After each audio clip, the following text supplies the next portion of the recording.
So my walk today is partly inspired by this book, More Walks With Fieldfare, which I think was published, in the 30s or maybe the 40s, and there's a walk here through the fields to Harlow. It looks very appealing the way he describes it, but unfortunately the reality in the present day is quite different. That Fieldfare's walk, I'm here now, Fieldfare's walk goes through the lower forest, that's all good, but then he goes this way.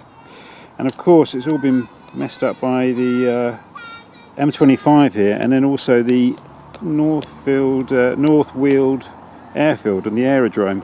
So his walk kind of goes straight through there, and it looks like most of it. So I don't know what to do. I don't know to try and go that way, or actually I can branch off here and take these series of footpaths up to Harlow, which is just over the map there. Such is the dilemmas of walking, eh?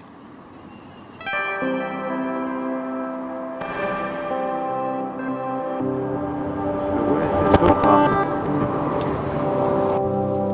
So I think I'm going to go my own way actually. I'll break out over these fields. I really fancy a field path walk today. Sorry, Fieldfare.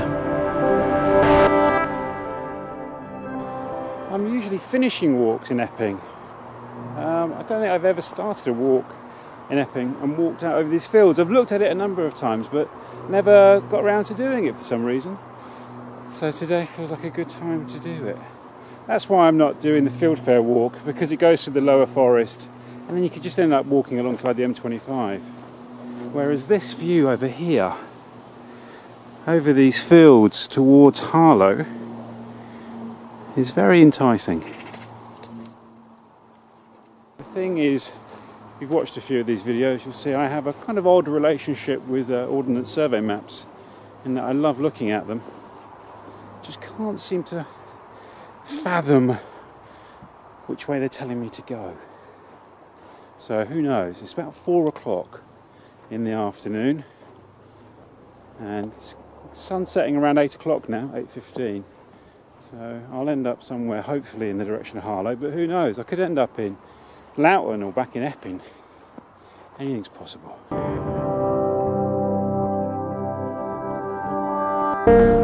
love it when you see the footpath there, marked out as a line across the field, like a piece of Richard Long artwork. Really, I mean, he was obviously inspired by footpaths rather than the other way around.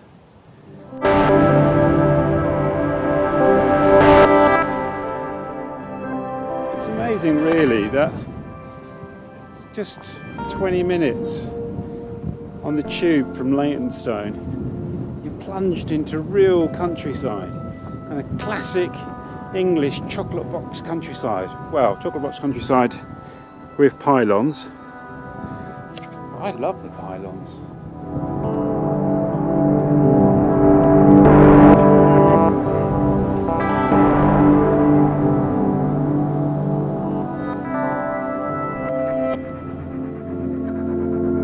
Way ahead.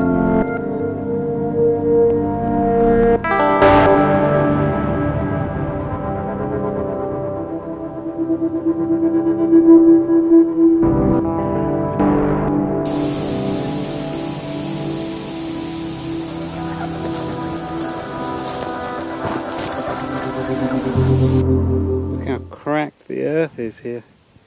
I was expecting it to be muddy because it's been raining, and Fieldfare warns that this is a hard walk after rain.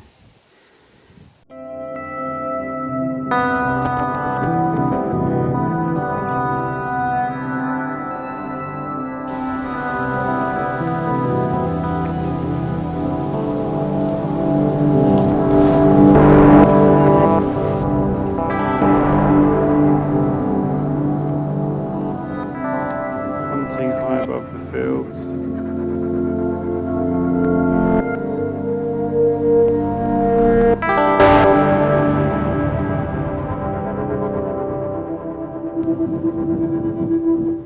Borage along the edge of this field here. The bees absolutely love borage. There's one over there.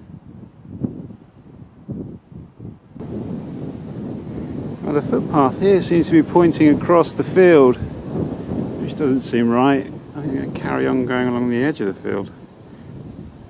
Along here. And here are a little row of beehives.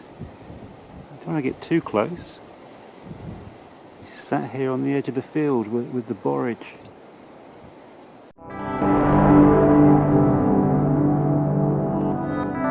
In the 20s and 30s, there was a real movement to encourage Londoners to go and explore the countryside around the edge of London. I suppose as the suburbs were being built over the fields, and that's where you get that whole wave of topographical literature like Fieldfare actually, and other writers that I mention in my book, Southern London. And you also get kind of groups like the kindred of the Kibbo Kift, you know, who were trying to, my understanding anyway, a lot of them were based in South London suburbs. There was another one as well, I can't remember what they're called. They were called the Woodcraft folk as well. Woodcraft folk, kindred of the Kibbo Kift, probably others. And they were about taking sort of South Londoners out into the countryside and sort of connecting them with rural lore. It doesn't feel like there's such a popular idea anymore. We sort of tend to obviously go looking further afield, you know, to the Himalayas, the Andes, Machu Picchu. And people sort of, I don't know, I feel like landscapes like this, sort of countryside right on the edge of London, accessible by tube, is an overlooked resource. There's no one out here today. Whereas I bet if you were on the Inca Trail, you were climbing up to Machu Picchu, you'd be tripping over people from East London. It's all around out here today. Got the whole of it to myself. Well, me and the birds and the bees. And here's the continuation of the footpath. And that's what that post over there by the oak tree was pointing across the field, just to indicate where the footpath continued, rather than to urge you to trample through that farmer's crops.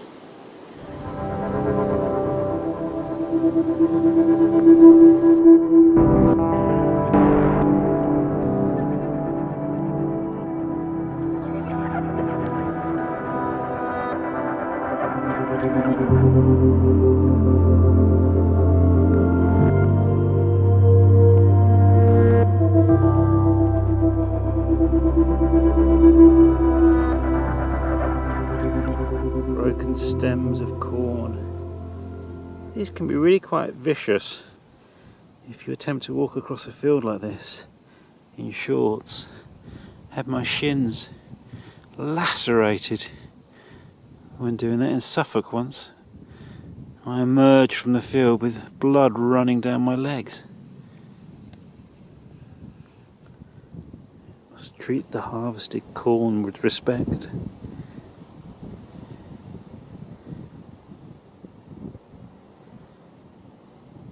Looks over there, dropping my finger into shot, over there, that looks like a water tower. I've not seen one of those near London. The only other place I've seen one of those is on the outskirts of Southwold in Suffolk. Really nice diagonal path through the cornfield.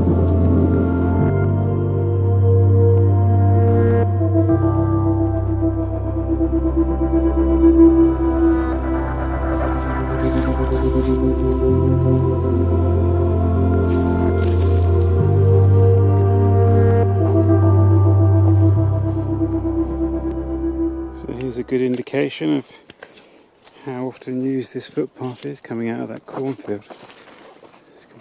It's completely overgrown. So, this is almost like a jungle ramble. I've got to get through these stinger nettles now. People say there's no jeopardy in a country walk. Look at this. Going to incur injury. Yep, and now we have brambles across the path. Wonderful.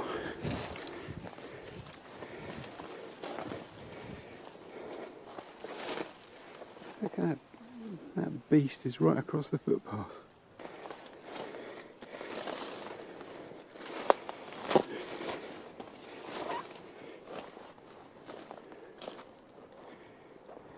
Slightly ambiguous. I think you'd be justified in going along the edge of that cornfield rather than down that overgrown alleyway. So here I have a choice. Orchard Farm, or the path, that path there. That little track goes up to Orchard Farm, but then I can go one of two different ways. Either carry on heading north, direct more towards Harlow, or cut across the fields. I don't know what to do.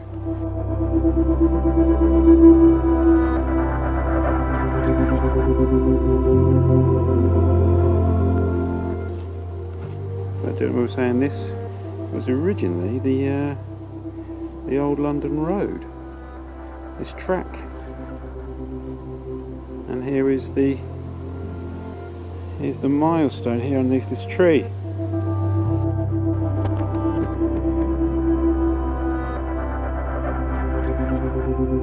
And he's advised me that this is the best way forward.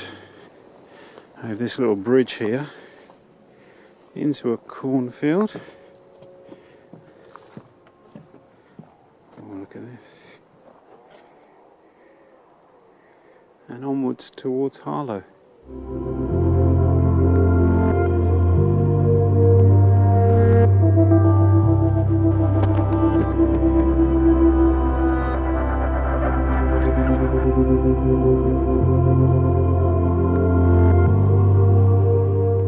Short bit of road walking now, which in Essex always gives me the EBGBs, but this doesn't seem too busy, and the driving seems quite moderate by standards of other places I've been in this vicinity.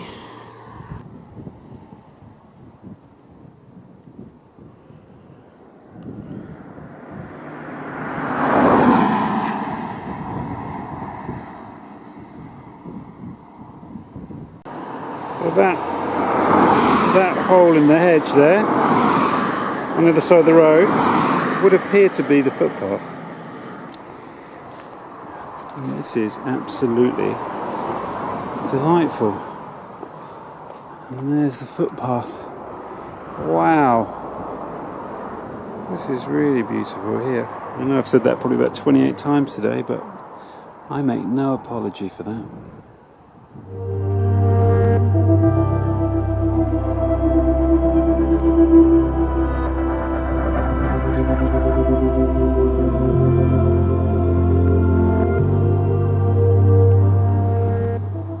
What strange crop is this? Obviously it's finished now, but very sort of round golden seed heads.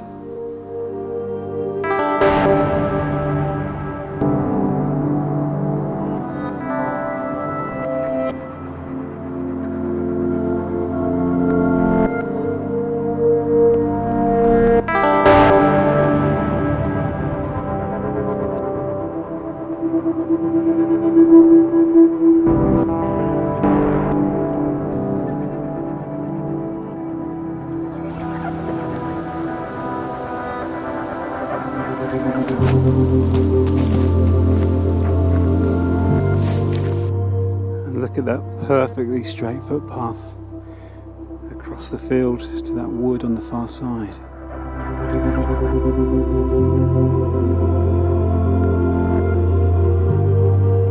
The breeze has picked up, and if you look behind, the clouds drawing in, the sun's gone in. Could be a little bit of rain on the way, maybe.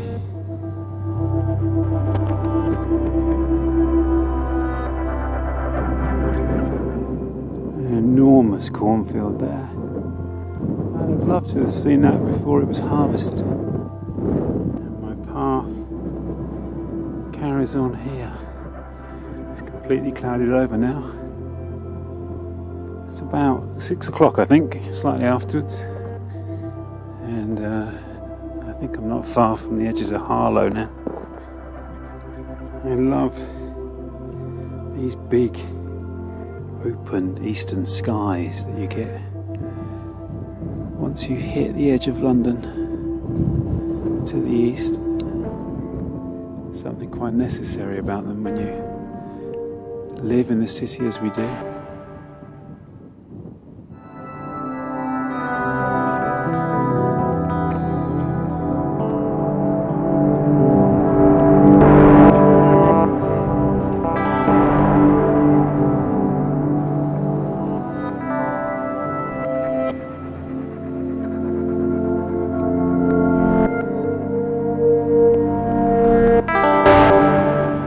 eating the last bit of my Mexican tuna baguette from the sandwich bar at the station at Leytonstone. It's really been a beautiful walk. And the wind's really getting up now. Very surprised if I make it to Harlow dry.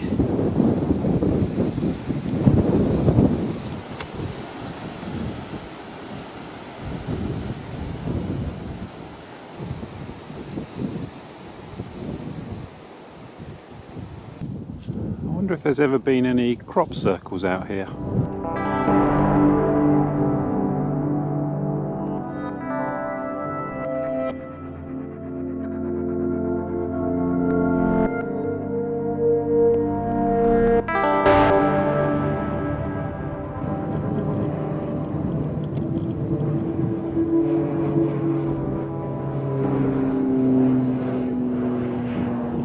It's be on its way to North Weald Airfield.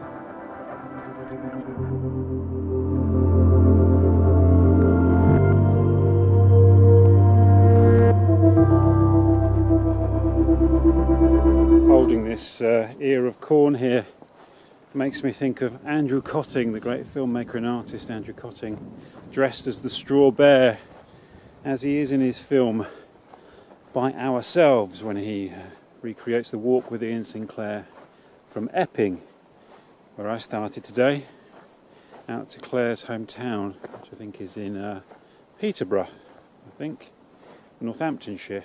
And we passed it on the train, Whittlesea, the Straw Bear being a folk custom for Whittlesea. And Andrew dressed as the Straw Bear twice in my film London Overground with Ian Sinclair. And he walked around the Old Kent Road and also Brompton Cemetery, memorably, dressed completely head to toe as a straw bear. It was remarkable. It's possibly the most remarkable thing I've ever filmed.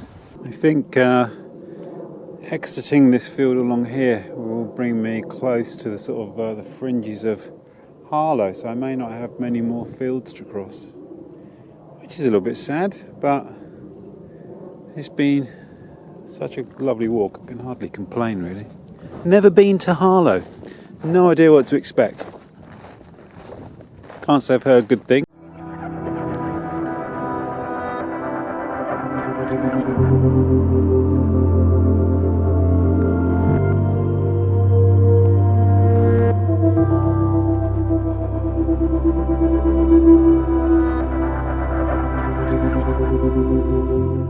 At this point, I feel like I've pretty much lost the footpath. But actually I don't care, I really want to go up to that water tower. I saw it way back near the beginning of the walk. So now I think that's going to be my my guide point now. And there's some lights that are building near it, which looks suspiciously like a pub. It says everything about my navigation on this walk, or my navigation in generally. If I thought I was over here somewhere, actually I'm over here. Well, I just checked the OS map, and true to form, I am, I'm in the same area of the map, more or less, as I thought I was, but I'm probably 2 fields over from where I thought I was, and actually heading in a different direction, which is what happens pretty much every time I go out for a walk using a map. I just shouldn't bother, I should just wander. Anyway, I wanted to go see the water tower. Now, I thought basically, God, I've no idea. I think maybe over there was where I thought I was. There you go. Which is a shame because it looks like there's some amazing views up there, but I'm going to go for that water tower. One of the upsides to getting lost. See that clump of trees there? I walked around the edge of that. I could look down in, there's a deep gully. And I wasn't sure whether it was some sort of hollow way, like an old footpath, or whether it was a dried up stream. And just checking the OS map now, trying to work out where the hell I am. It looks as if that's a moat. So I guess it must have been around a house at some point. And let's go wild with our speculation and say if it's moated, it could be medieval. Or maybe even older.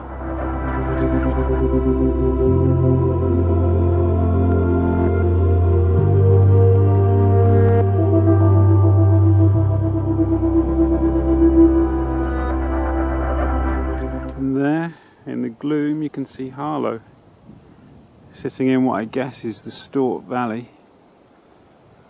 A new town that must have risen from these fields. And that's where I'm going. So I'll walk up along this road and then I'm into Harlow Town Centre and I've got to walk through Harlow Town to the station. Quite a long way actually. Just checked the map on my phone. It says it's 3.3 miles to Harlow Town Station, which is about 50% of the distance I've walked from Epping, I think, more or less. So, yeah, now I have an hour's walk through the gloom to Harlow Town Station. Oh well, could be good.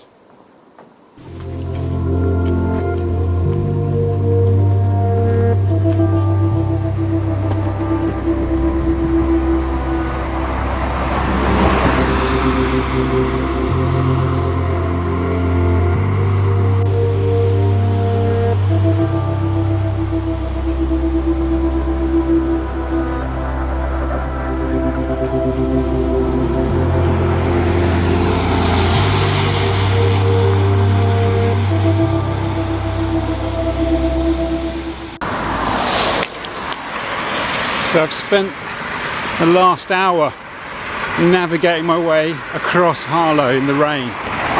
Unbelievable. I've never been anywhere like this. It's incredible. It's just a series of like these maze-like housing estates and endless mini roundabouts and loop roads. So as soon as you go slightly wrong, you have to go an enormous loop to go around again, or you get caught in this maze of houses. These sort of, you know, new sort of 70s, 80s housing estates. Very, very, very, very strange experience, particularly at the end of a really beautiful walk. I'm still not at the station, I'm still a good 15-minute walk along this lonely sodium lit road away from Harlow Town Station, which seems to be on the far extremes of the town. There you go, postscript to a wonderful, wonderful walk.